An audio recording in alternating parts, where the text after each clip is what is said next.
Em uma sala de tribunal tomada pelas bandeiras nazistas, um homem com olhos ardentes e uma voz estridente presidia os julgamentos mais cruéis da Alemanha nazista.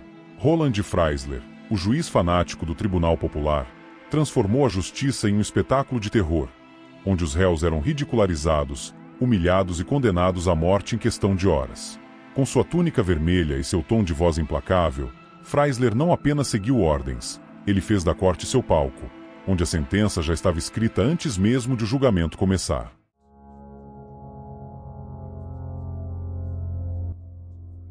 Roland Freisler iniciou sua vida de forma relativamente comum, mas sua trajetória o levou a se tornar uma das figuras mais temidas da Alemanha nazista. Ele nasceu em 1893, em uma pequena cidade chamada Celle, na Alemanha. Com a chegada da Primeira Guerra Mundial, Freisler se alistou no exército alemão e em 1915 foi capturado pelos russos. Foi nesse período na Rússia que ele aprendeu a falar russo e chegou a simpatizar com o bolchevismo, uma ideologia que mais tarde o faria ser visto com desconfiança por alguns nazistas. Quando Freisler finalmente voltou para a Alemanha após a guerra, ele completou seus estudos e começou a trabalhar como advogado. Mas foi na década de 1920 que sua verdadeira transformação começou. Ele se juntou ao Partido Nazista em 1925 e rapidamente ganhou destaque, não só por sua habilidade como advogado, mas também por seu fanatismo. Freisler defendeu membros do Partido Nazista em tribunais, onde já mostrava sua personalidade agressiva e autoritária. Ao longo dos anos, sua lealdade ao Partido Nazista e sua habilidade de usar o sistema jurídico em favor do regime o fizeram subir dentro da hierarquia. Ele se tornou uma figura importante no Ministério da Justiça e ajudou a moldar as leis raciais que sustentavam o regime nazista. Freisler era um defensor fervoroso das leis de Nuremberg, que proibiam casamentos entre judeus e arianos e reforçavam a segregação racial. Ele acreditava profundamente na superioridade racial e usou seu conhecimento jurídico para adaptar essas ideias em leis que mantinham a pureza racial defendida pelos nazistas. Mesmo com sua crescente influência, Freisler nunca foi uma figura muito popular entre o alto escalão nazista. Ele era visto como temperamental, pouco confiável e, muitas vezes, difícil de lidar. Além de não ter um aliado no alto escalão nazista, ele também foi politicamente comprometido por seu irmão, Oswald Freisler, que atuou como advogado de defesa de pessoas contra o regime, e ele tinha o hábito de usar seu distintivo de membro do Partido Nazista no tribunal enquanto fazia isso. Apesar disso, seu comprometimento com a ideologia nazista e sua habilidade em aplicar a lei de forma brutal e implacável foram amplamente usados no regime nazista.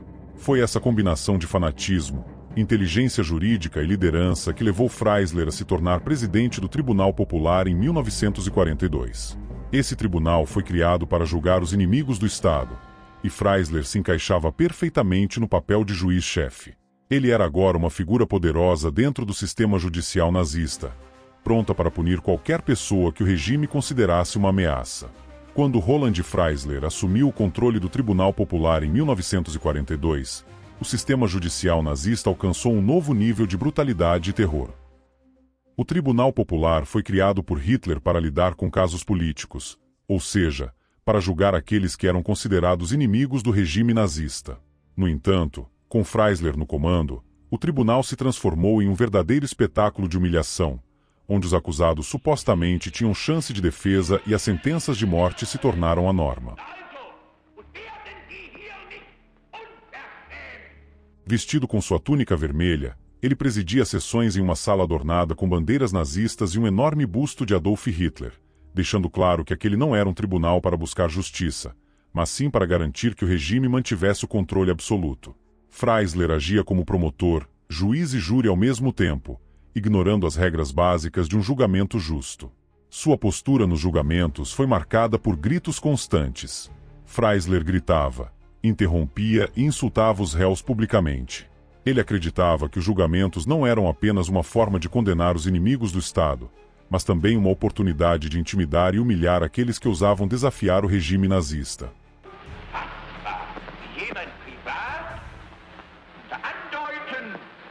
Suas sessões eram verdadeiros espetáculos de terror psicológico, nos quais o resultado já estava decidido antes mesmo do julgamento começar. Um dos casos mais conhecidos que Freisler presidiu foi o julgamento dos membros da Rosa Branca, um grupo de resistência formado por estudantes universitários que distribuíam panfletos contra o regime nazista. Entre os membros do grupo estavam Hans e Sophie Scholl, irmãos que foram presos pela Gestapo em 1943. Durante o julgamento, Freisler se reuniu e insultou os dois jovens, interrompendo suas tentativas de se defender. Mesmo diante de suas condenações, Sophie Scholl demonstrou coragem ao confrontá-lo, dizendo que muitos alemães compartilhavam suas opiniões, mas tinham medo de se manifestar. Poucas horas após o veredito, os jovens foram condenados à morte na guilhotina. Outro julgamento que destacou o comportamento sádico de Freisler foi o dos conspiradores da Operação Valkyria, a mais famosa tentativa de eliminar Hitler em 20 de julho de 1944. Os líderes da conspiração foram levados ao tribunal de Freisler para serem julgados. Durante as sessões, Freisler fez questão de ridicularizar e humilhar os réus, dando-lhes roupas muito grandes e forçando-os a segurar as calças enquanto falavam. Um dos momentos mais simbólicos do julgamento foi o confronto de Freisler com o marechal de campo Erwin von Witzleben. O marechal, tentando manter sua dignidade apesar da humilhação, desafiou Freisler e disse que ele poderia condená-los à morte, mas que, em breve, o próprio juiz seria arrastado pelas ruas pela população alemã.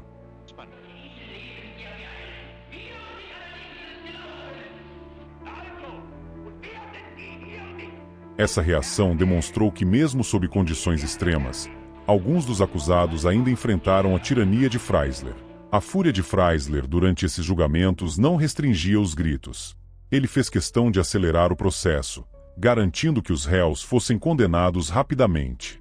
Muitos dos conspiradores condenados à morte tiveram suas execuções realizadas poucas horas após o veredito, sem qualquer chance de apelação.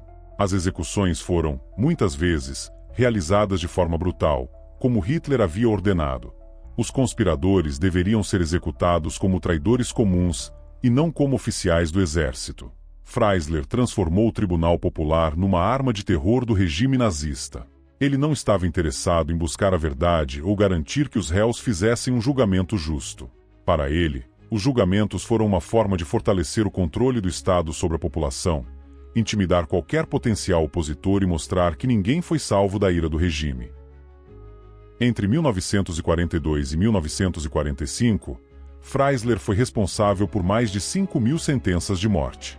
Esse número é assustador, especialmente quando se considera que ele emitiu tantas condenações em apenas 3 anos de atuação.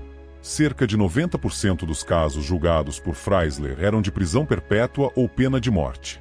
Freisler não apenas aplicou a pena de morte, ele a usou como uma arma política. Ele sabia que cada execução pública de opositores ao regime fortalecia o controle de Hitler sobre a Alemanha e aterrorizava qualquer um que pudesse pensar em se rebelar. Ao transformar o tribunal em uma fábrica de sentenças de morte, Freisler se tornou uma figura central na repressão nazista, personificando o uso da justiça como uma ferramenta de terror. Em 3 de fevereiro de 1945, Freisler estava no meio de uma sessão do Tribunal Popular. Enquanto ele conduzia o processo contra Fabian von Slabrendorf, um dos conspiradores envolvidos na tentativa de assassinato de Hitler na Operação Valkyria, quando sirenes de ataque aéreo dispararam. Bombardeiros americanos B-17 realizaram um ataque aéreo sobre Berlim, lançando bombas sobre vários alvos estratégicos da cidade, incluindo prédios do governo nazista. O Tribunal Popular foi um dos edifícios atingidos. Com os sons das sirenes, Freisler rapidamente ordenou que os prisioneiros e outros presentes no tribunal fossem levados ao abrigo antiaéreo. No entanto, ele mesmo decidiu ficar para trás na sala do tribunal por alguns minutos. Segundo relatos, Freisler ficou no local para reunir alguns documentos importantes antes de se dirigir ao abrigo. Foi nesse momento que uma bomba atingiu o prédio do tribunal. Enquanto Freisler estava ocupado com seus papéis, uma das colunas do edifício desabou diretamente sobre ele, esmagando Freisler e matando-o instantaneamente. Ele foi encontrado entre os escombros, ainda segurando os documentos que tentava salvar. Há relatos contraditórios sobre os detalhes de sua morte. Alguns dizem que ele foi atingido por estilhaços enquanto tentava escapar do prédio em direção ao abrigo antiaéreo, morrendo na calçada em frente ao tribunal. Para os conspiradores da Operação Valkyria que ainda aguardavam julgamento, a morte de Freisler foi vista como um rompimento. Fabian von Slabrendorf, que estava sendo julgado no momento do bombardeio, acabou sendo poupado e sobreviveu à guerra.